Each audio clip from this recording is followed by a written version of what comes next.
What's up, guys? Ginger Adventurez again today. I'm back in my food storage room, and I am expanding the shelving.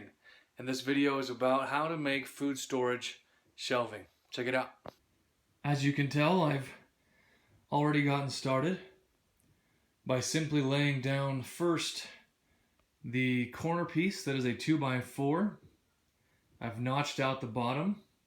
Depending on your molding, mine happens to be 6 inches tall by 1 inch deep. I notched that out by hand.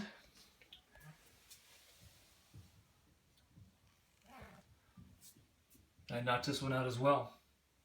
A little tricky to tie it in to the wall when it's perpendicular like that to the wall, but not bad.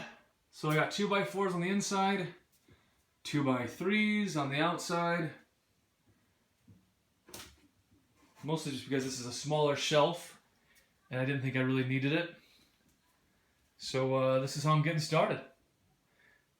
I cut these to 90 inches, that's 1 inch below my ceiling, just because I wanted to have a little bit of space, just if I potentially needed it. So now I am measuring basically from every side, from left to right, how I'm going to actually cut out the shelf itself. That is a composite OSB particle laminate covered board, and we'll show you those in the garage. Check it out. I'm using my Craftsman 1/4 inch impact driver to drive the screws, and I'm using this standard 1/2 inch drill driver to countersink and tap the holes, and I'm using 3 inch grabbers on most of these. Once I get to the smaller pieces, I'm actually going to move to 2 inch, but pretty easy. Just pre-tapping and filling it full of screws. Of course, you're trying to find those studs so that you're solid. So my dimensions downstairs, I'm first starting with that platform piece, or that base piece. I'm first going to cut, this is an 11 inch shelf. Of course, that is finished with that white laminate, that what is it called? I forget. Don't hate. Melamine, something like that. Anyway, got them at Lowe's, love Lowe's. Cutting them to 61 inches of length, and then I'm notching out each of those corners that I've measured to be 1 inch in and 3 inches out. And then on this side is actually a little bit different. It is 1.5 inches in and 3.25 inches out. So we'll go fast speed on this. Here we go.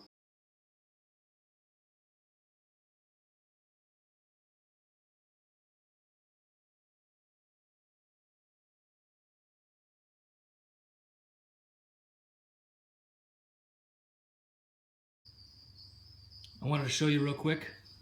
On those measurements, I do go past, just so it actually will cut that off clean in the corner. Otherwise, it does kind of leave a little bit of crap there.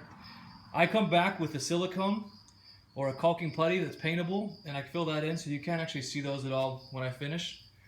So let's go see if this fits downstairs. Alrighty, so it looks like it fits just fine. And now I'm going to go ahead and countersink and put some screws in it.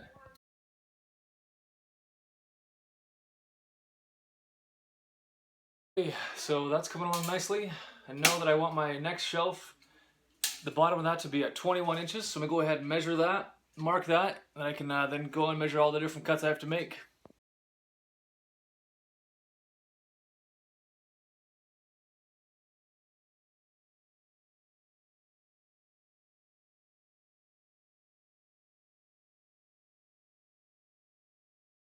Okay, now I'll be setting in some smaller pieces right here.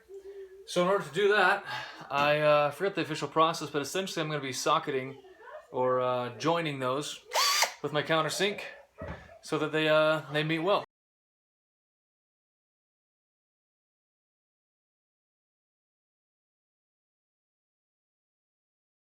All right, we're going to set in the long pieces.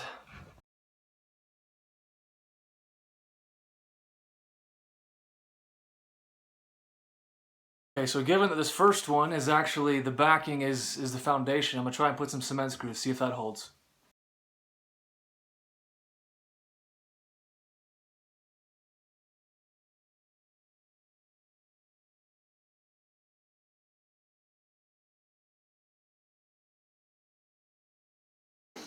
Tanner's helping with some testing here, huh?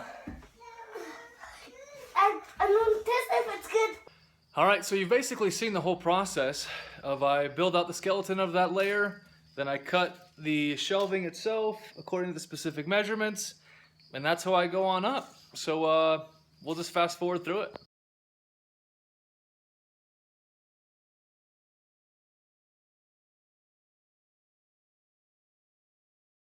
Alright, my kids are helping and it fits perfect. Took a little bit of adjustment to bang it down in there, but it fits perfect. Now I'm going to countersink it and put some 2-inch screws on the top.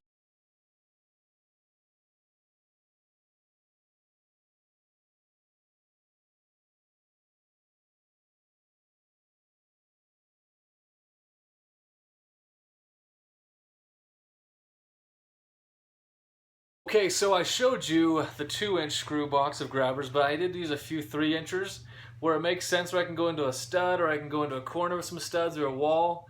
I try to have 3 inches just to get some more rigidity, a little more structural strength. It works. I've now finished all the layers. I'm not sure if I'm going to go one more higher. I might eventually, but we'll see. Now I'm starting this portion. So from here on over, there are going to be more shelves coming this way. Basically just took a 2x4, cut it to 90 inches, pre-drilled, pre-sunk a bunch of 3-inch grabbers into that there, and gonna do a similar process. I'm going to lay down the floor, then build up each level. Once I get to about here, I'd say the 3rd level, I'm going to start doing, I don't know, what might end up being 4-inch increments, because what I want to do is essentially I want to be able to put the canned items that we use frequently on their side, so they're rolling towards you. So I'll put those shelves on a slope, so there's just enough space. And then we'll come in, we'll load it from back here, and then it'll just automatically roll out so that we can come in from over on this side, come in from the laundry room, and just grab all those items that we need frequently, and then they self-rotate. We'll see if it works.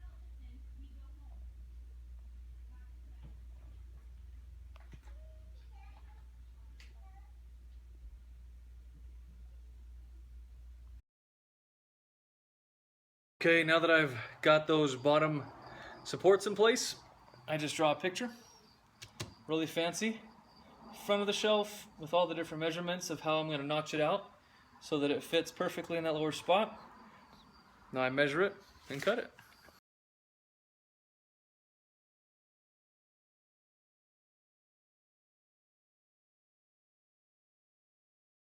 Just to show you how things work out, got a 1x1 corner, 3x2 corner,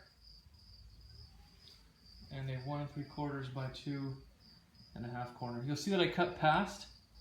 That's just because below, right, given that circular blade, it wouldn't actually cut all the way. I finished all this up with some silicone caulking and then paint it. It looks good.